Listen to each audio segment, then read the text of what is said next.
biggest businesses across the world are still owned by families, and they have thrived through generations. In our series Lessons in Leadership, Harvard Business School professor Dr. John Davis shared his insights on what has helped them grow and what are the challenges they face. Over the next couple of weeks, we will look at some of the interesting family-owned companies in India. Set up in 1887, the one giveaway of the origins of Muthoot Finance is its logo, symbolic of the plantations the company worked for as suppliers of provisions and timber. From there, the company evolved to become a small micro-lender, the ubiquitous chit fund manager, to a bank, and then to India's biggest gold loan company. Over the decades, the family and the company have also been divided. To understand the journey and the challenges, I caught up with Muthoot Finance MD George Alexander Muthoot and began by asking him about his company's journey from timber to gold. To take the journey, maybe in 1887 when we started, we were mainly timber merchants and provision merchants supplying provisions to estates, to doing forest business, forest contractors. But in 1939, grandfather and the children started the finance company and also a bank. And early 50s, it was called Muthoot Bank. So, but when the Reserve Bank regulations came and banks, the name bank could no longer be used, we stopped using the name bank. Probably we were using the name Muthoot Bankers, which was not prohibited. But thereafter in 1979, we started to branch outside of our hometown, 1979. So when we started to branch outside the state, then we started growing. 79 was the time that you actually ventured out from your comfort zone and expanded. That was also the time when the family split had happened in some way, where the brothers, your father and his brothers, kind of branched off into three groups, so to say. What was Muthoot before the breakup and what was it after? You can't call it a breakup. It was a very healthy division of business. In fact, the partnership, the division of the partnership happened in 10 minutes time. It just took only 10 minutes for them to decide the partitions, etc. So it was because the brothers did business amongst themselves for 40 years. After that, the next generation came, so they changed to different families. So we started as Muthoot M. George, we call it ourselves Muthoot Finance. The other two also started, Muthoot FinCorp, etc. So 1979, we went separate mostly because the next generation was coming up. And all the brothers had their own kids to take care of. Yes, their families, they had their kids, their families. So then it was a natural evolution. It was a healthy division, I should say. But you compete in most markets. Yeah, because in most markets we compete. It's a healthy competition. So are you still close as a family? Very, very close. As a family, we are very close. Yeah. But in business, we are seen separately. So we maintain that we are able to do that. That is, I think, the beauty of that. So 79 is when this branch of the family, Muthoot Finance as we know it, moved out. Yes. And from there the growth was exponential. What was the mindset change that led to the kind of expansion in scale? See, till 79 we were expecting customers to come to our office to do their business. Thereafter we realized that it's time that we also started branching out. So we started opening branches outside the home state, outside the city, again outside the home state, and we felt that more business is coming from there. We took our company closer to the people.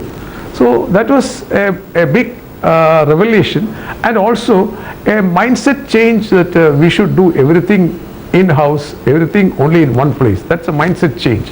And the third mindset change was employing managers to look after branches.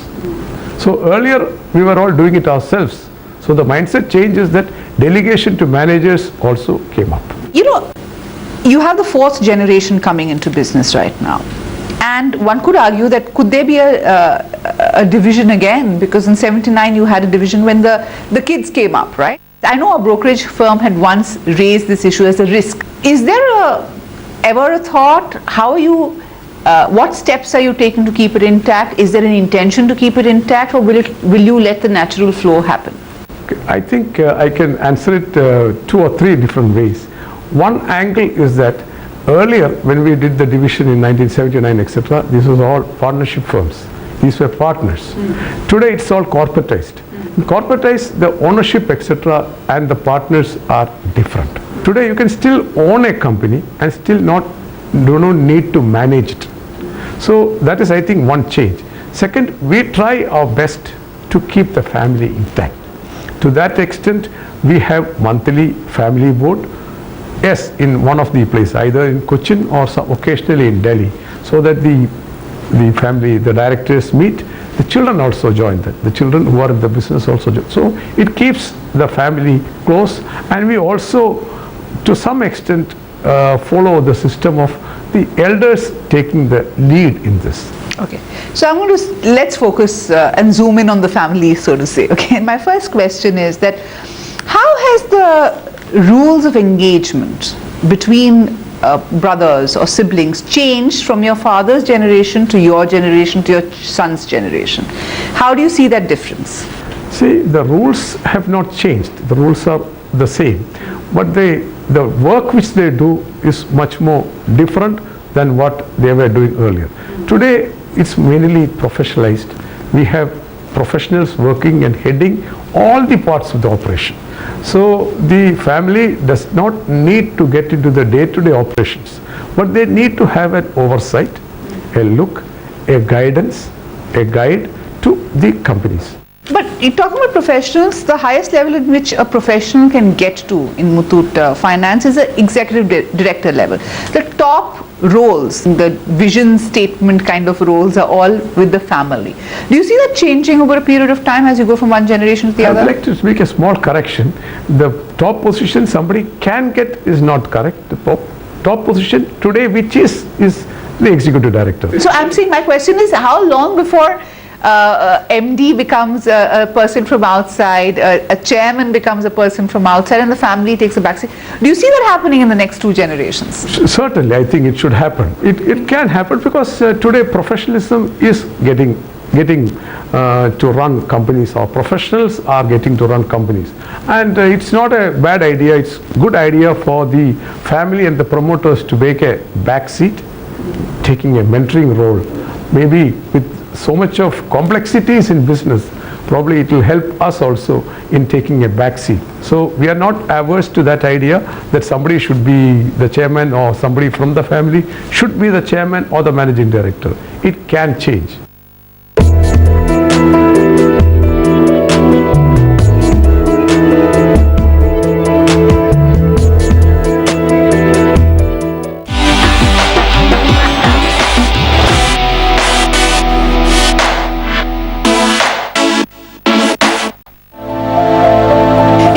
Obsessed with gold, Muthoot Finance is India's largest lender against gold. The last decades post-liberalization have seen it rapidly expand across India, and this has made it even more ambitious. Plans are afoot to pitch for a banking license and go far beyond gold. Given this, the biggest challenge the company faces is the need for talent. So what is the strategy here? Earlier I said, till 1979 we did not have branches. We were thinking that if you go out, or rather the parents were thinking, the earlier generation was thinking that if you go out and start branches, it will upset the financial company, it will have problems in the running of the company. But as we started opening branches, we put in good processes, good systems, which helped us actually, to control from head office or the corporate office or the regional office. So delegation of powers to the managers, delegation of powers to the regional managers was quite simple. The family has done well in a niche segment which you've done work in for decades. As you get into a universal bank, the sweepstakes are going to change dramatically. Do you see, as you grow, the number of verticals, the number of businesses, the kind of businesses that you will have to willy-nilly have let go as a family and have a fully corporatized structure? Do you see that happening? And is that a big challenge as you groom the next generation to actually equip themselves to deal with it? We welcome that, I say. The family will have to relate itself, or maybe take a back seat and look at board, etc., boardroom maybe activities, etc. And the bank, with all its diverse operations, will have to be run by real good young professionals. So the board and the family is aware of that, and we are not against, Not averse. not at all averse, because again here the ownership is different. The ownership and the management is different. Even today, to a great extent, it is different. But when it comes to universal bank, yes, it has to be entirely different, quite different. So if it is between growth of the business and keeping the family involved in the business, what would you choose? I think growth of the business. The family's involvement, family can always do this, or if necessary, we can do other things also. It's not that you have been destined only to do NBFC, gold loan finance. You're doing 18 other businesses within your... Yes, but those are small, but some of them can be scaled up. Can be scaled up. Okay. In that sense, are you different from what your father was, in the way he saw Muthoot and the way you are seeing Muthoot? The opportunities at that time were much lesser. So probably if there were only 3 other things which we could do there, we must have been doing only 3. But today there is, as you said, 16 or 18 other things which we can do. The opportunities today are much bigger. In the younger generation, you all got kids who are studying or who are working with the organization.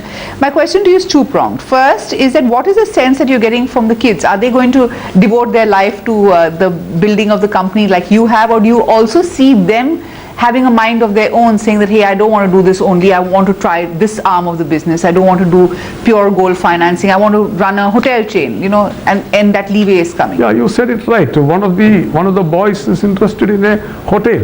He's a hotelier and a media person, so he does that, he likes that. Some of the others may come up after a while, maybe run this, get the hang of it, and maybe come up with a new idea. So why shouldn't they do that? And we're always open to that. Okay, so they'll remain stakeholders, but they can do different things. Stakeholder is always there. It is given. It's a given that the stake will be with them. One sticky issue is the role of women in traditional patriarchal family-owned businesses. In your case, none of the wives or the daughters are actually involved in the business. Is it a conscious decision to keep them out, or is it something that you're actively looking at? So the ladies are not involved in the family business, but there are some ladies who are involved in other business, but not the family finance business.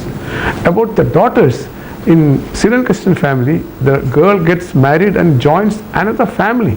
So she's not part of this family. That is why they don't get to run this. Of course, the share of the company remains there. But managing, she can go and manage her husband's company. But you won't be allowed to come into your company. If she wants to, I mean, she says, I have a right because you have a brother who's got 2 daughters. Yeah. Now, if they want to come and be part of the company that their father worked in for 30 years or 40 years. Their first option should be to go and join their husband's company, because they're married there. That's very patriarchal. So, why do families My wife should work in my company. But why? She shouldn't work in her father's company. But she can be the rightful heir to her father's company or father's... The heirship is already there. No, but my question is, let me rephrase it, because this is getting interesting. And I think this is also reflective of a lot of... Why is it that a daughter is seen as somebody else's family member when she gets married and goes, and not your own family member who could be part of your own... She can be part, but I don't think you should put your legs in 2 boats. You either join with your husband or you continue to be here. If you're joining with your husband, you go and join your company there. But of course, the ownership is always here. If she is good, she wants to work here. If she's a professional, she can always work. But I feel that as she is married, she should join her husband. I think that's natural. But if she's very talented, I would expect my wife to work in my company, not in her father's company. But we've also had examples of women who've gotten married and still worked in their father's company. Probably yes, very few, I suppose. But they're quite famous examples of that. Yeah, but then I don't know what will be the role of the husband, what will be the view of the husband about that. But in your case, do you see the thinking of the daughters changing, or are they comfortable with the status quo? Yeah, probably till now, yes. But again, the generations are changing, the ages are changing, the thinking is changing. The next generation, the younger girls who are maybe 5 years, 4 years, 10 years old today, may have a different attitude. What will you do then? then if the need of the hour is like that, they can always work here. But still, personally, I feel you should join your husband.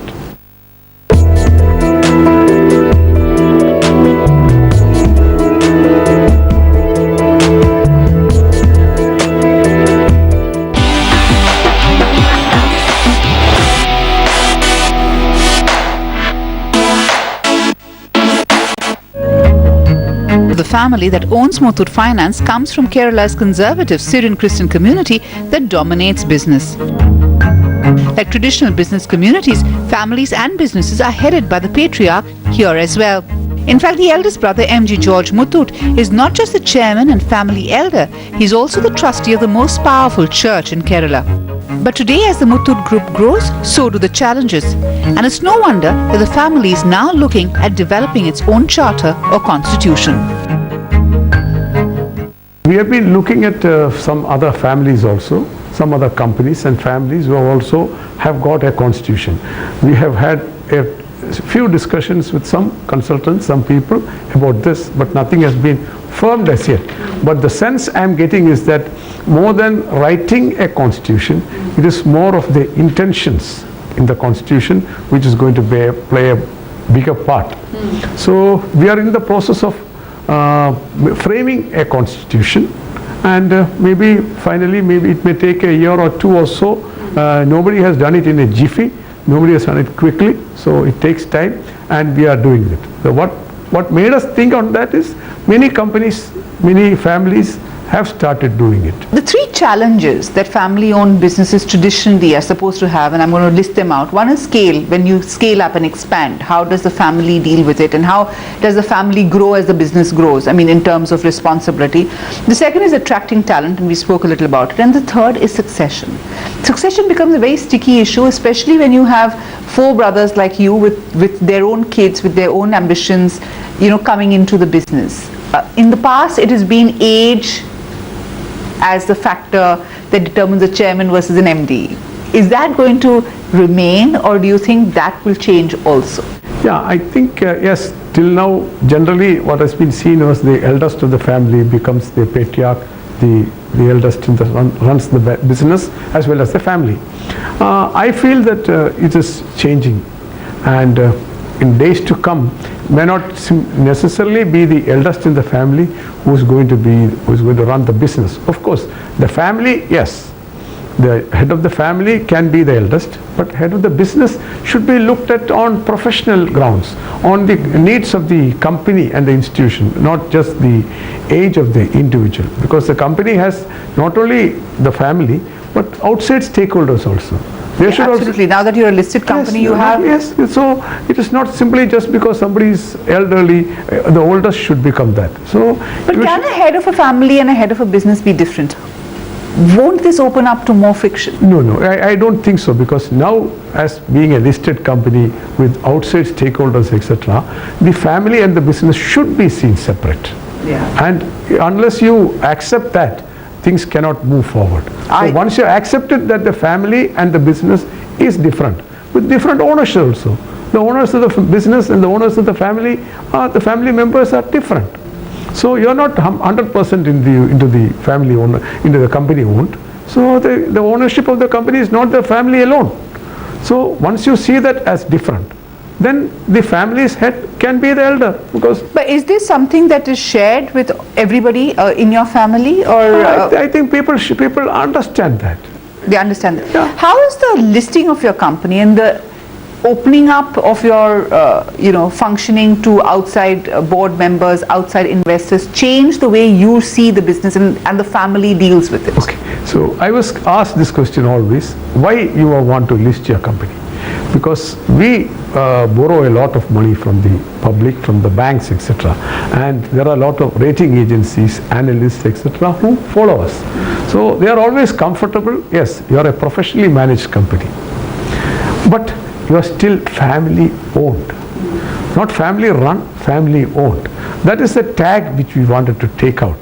And that is what we have done through the IPO. So yes, even before the IPO, we still had external directors, but not as many as we have today. because statutorily today it is 50-50. Let me take a step back. How independent is your board to question issues like succession? And how do you ensure that the right man gets selected as the next chairman? Because a lot is at stake. The entire family's fortunes are at stake.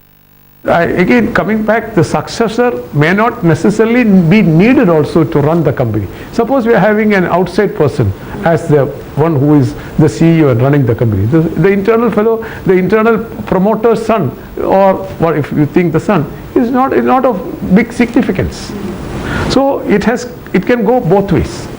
So how far is that, you think? Probably if we think of scaling up our company, if we need to attract more talent, we have to give them more power. So some of those may have to be given out to the outsiders. And I don't think the family is quite averse to that.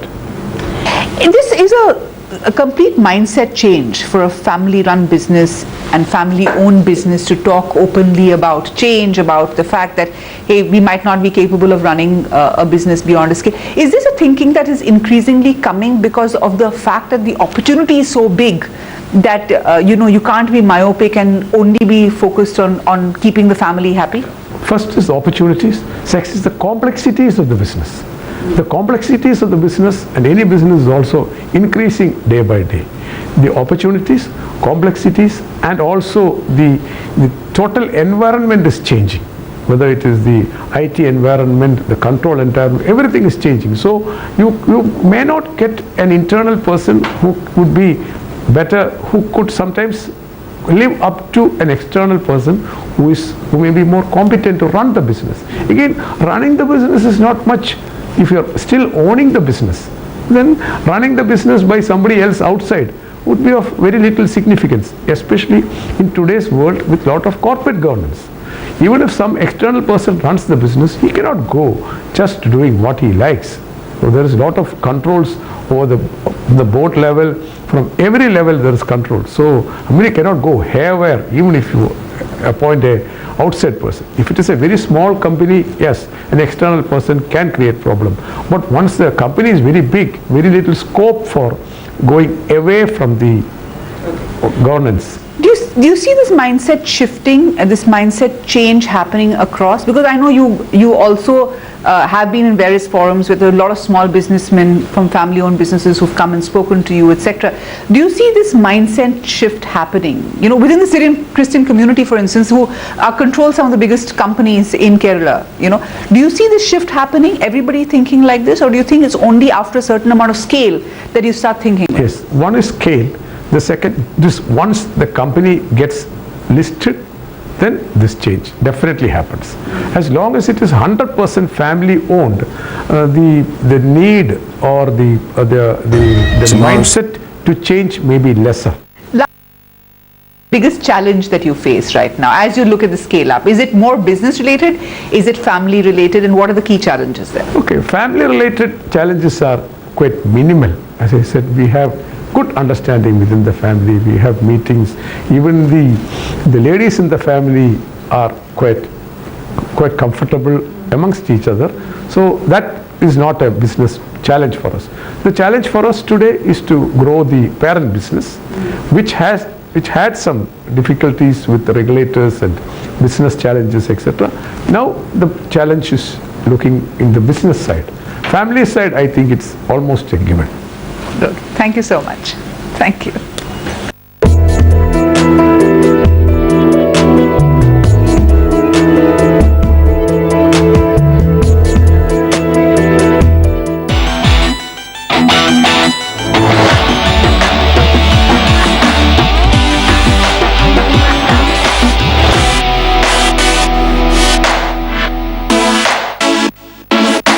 In association with IDBI Bank 50 साल दोस्ती के bank ऐसा दोस्त जैसा and Mahindra, live young, live free.